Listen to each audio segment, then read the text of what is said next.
안녕하십니까? 주니어 북튜브 콘테스트에 참여하게 된 김가은입니다. 여러분은 정상이 무엇이라고 생각하시나요? 사전에선 정상에 관해 특별한 변동이나 탈이 없이 제대로인 상태라고 정의하고 있습니다. 하지만 최근 넷플릭스는 오리지널 드라마인 지금 우리 학교는의 포스터를 약 30개가량 만들어 개인의 니즈에 따라 맞춤화하여 포스터를 노출해 많은 소비자의 관심을 이끌었습니다. 이처럼 사람들은 점점 다원화돼가며 정상이란 개념은 더 모호화되고 있습니다.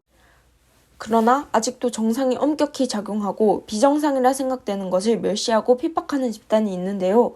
바로 가족입니다. 김혜경 작가님이 이상한 정상 가족은 왜 한국에서 이런 형태의 가족이 등장하게 되었는지, 이들에게 가해지는 차별, 피해에는 어떤 것이 있는지를 말해주고 있습니다. 저는 이에 관해 3가지 밈을 통해서 책을 리뷰해보고자 합니다.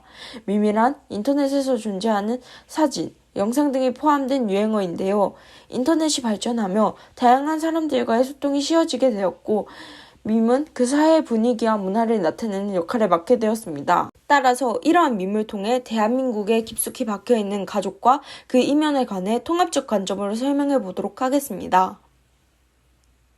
첫 번째 밈은 High Expectation Asian Father 밈입니다. 배우 전무송님의 사진이 사용된 이 밈은 성적에 과도하게 집착하고 자녀에게 간섭하는 동양인 부모의 모습을 희화화해서 보여줍니다. 이 책에서도 이러한 대한민국의 과도한 교육열과 아이들이 놀 권리를 박탈당한 모습을 지적하고 있는데요. 현재 대한민국에서는 체벌을 단순히 설득과 훈육의 연장선상으로 보며 하루 평균 6시간씩 공부를 하는 등 당연하지 않은 것들이 정상으로 받아들여지고 있습니다. 이 과정에서 아동은 정서적 피해를 입으며 폭력이 내면화되어 부모 자식 간의 위계와 권력관계만이 형성되어 성장하는 데 악영향을 끼치게 됩니다. 책에서는 이에 가장 큰 원인으로서 대한민국의 발전 과정을 지목했는데요. 대한민국은 다른 국가에 비해 무척 빨리 압축적 근대화되어가며 직계가족 중심의 배타적 가족주의가 강화되었습니다. 이를 염두에 두며 두 번째 밈을 볼까요? 두 번째 밈은 맘충입니다. 맘충은 엄마를 뜻하는 맘과 벌레충을 합친 비하 단어로 남에게 피해를 주는 엄마를 비난하는 신조어입니다. 저는 이 밈을 들으며 왜 대디충은 없고 그런 단어를 쓰지 않는 이유에 관해 궁금증이 생겼습니다. 이상한 정상가족을 읽으며 이에 관해 답할 수 있을 것 같은데요. 바로 양육이 온전히 가정의 목, 특히 여성에게 과하게 치중되어 있기 때문입니다. 통계청에 따르면 남편은 직장에 다니지 않음에도 불구하고 여성의 가사노동 시간이 약 1시간은 더 많다는 결과가 나왔습니다.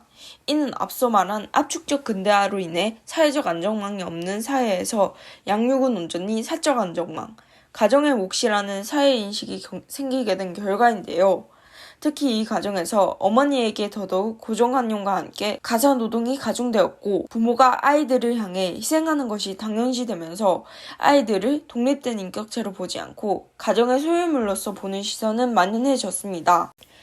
이외에도 책에선 우리가 흔히 생각하는 정상가족 외의 가족에 관해서 이야기하는데요. 미혼모, 입양, 다문화 가정 등 소외된 가족들에게 가해졌던 피해와 고통에 관해 다양한 사례를 통해 서술하고 있습니다. 그리고 우리가 가장 주목해야 할 것은 이 고통의 원인이 모두 국가라는 것입니다. 아프리카의 속담 중에서는 한 아이를 키우려면 온 마을이 필요하다는 말이 있는데요. 대한민국은 온 마을은커녕 국가는 공적 체계를 갖추지 않은 채 개개인에게 책임을 떠넘기며 여성은 출산, 양육을 스스로 선택하지 못하고 남성 편의적인 가족주의로 인해 친권은 부모가 자기 마음대로 휘두를 수 있는 권력으로서 작용하고 있습니다. 또한 제도적 차별은 물론이고 사회적으로도 많은 멸시, 차별의 대상이기도 하고요. 그래서 제가 선정한 마지막 밈은 헬조선입니다. 헬조선은 2010년대 들어 유명해진 대한민국의 인터넷 신조어입니다. 지옥을 뜻하는 헬과 조선의 합성어로 한국이 지옥에 가깝고 전혀 희망이 없는 사회라는 것을 뜻합니다. 이는 밈이 만들어지기 훨씬 전부터 이어져 왔습니다. 1997년 IMF 외환위기로 인해 개인의 자유로운 성장이 좌절되고 연애, 결혼, 출산은 유해, 기피 대상이 되었습니다. 저녁 없는 삶이 일상화되었고 사람들은 불안정해진 삶으로 인해 가족을 만들기보단 비혼을 택하고 자기 개발을 앞서 하게 되었습니다. 이는 현재의 모습과 별반 다르지 않습니다. 매해 출산율은 점점 떨어져가고 사람들은 가족 단위의 경쟁을 통해 개천에서 용나기를 바라며 정통적인 가족의 형태를 답습하고 있습니다. 그러나 공공 역할은 여전히 부재하고 우리는 배타적인 태도로 타인과 사회를 신뢰하지 않고 있습니다.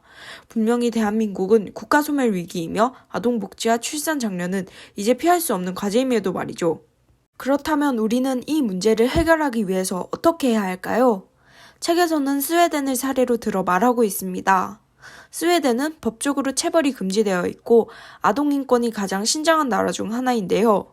스웨덴은 쿨 트러스트, 차가운 신뢰를 앞세워 복지제도를 펼쳤습니다. 개인의 삶의 독립성은 보장하되 개인의 삶의 질에는 집단적 책임이 있다는 것인데요. 스웨덴의 정부는 개인의 자율성과 평등을 강조하고 국가-개인 관계를 중심으로 두는 국가적 개인주의를 통해 육아휴직제, 보편적 의료보험, 무상교육을 가능케 할 수 있었습니다. 이 덕분에 스웨덴은 인구 유지가 가능한 정도의 합계 출산율 2.0명을 달성하는 등 출산율이 증가하는 모습을 보였고요. 저는 이 책을 저희 어머니께 추천해드리고 싶습니다. 저희 어머니의 세대인 X세대는 박완서 작가님의 해산바가지 속 모습처럼 남아를 선호하는 사상이 퍼져 있어 여아라면 낙태하는 등 비윤리적인 행위가 당연히 여겨졌고 국가에서도 이를 고쳐야 했습니다. 또한 X세대가 큰 이후에는 저출산의 원인을 여성의 사회 진출이라 말하며 여성에게 저출산의 책임을 떠넘기기도 하였습니다. 하지만 이 책에서는 이 문제의 진짜 원인에 관해 다양한 사례와 함께 이야기해줘 저를 포함한 여성과 정상가족의 피해자들에게 위로를 전해주고 있습니다. 내가 잘못한 것이 아니고 사회의 잘못이었다고요. 또한 해결 방안을 함께 제시해 앞으로 이러한 제도, 법률에 관해 관심을 가지고 파편화하지 않으며 모든 가족을 포용하고 따뜻하게 맞이할 수 있도록 노력해야겠다고 생각하게 만들어주는 책이었습니다. 여러분도 한 번씩 읽어보는 건 어떠신가요? 들어주셔서 감사합니다.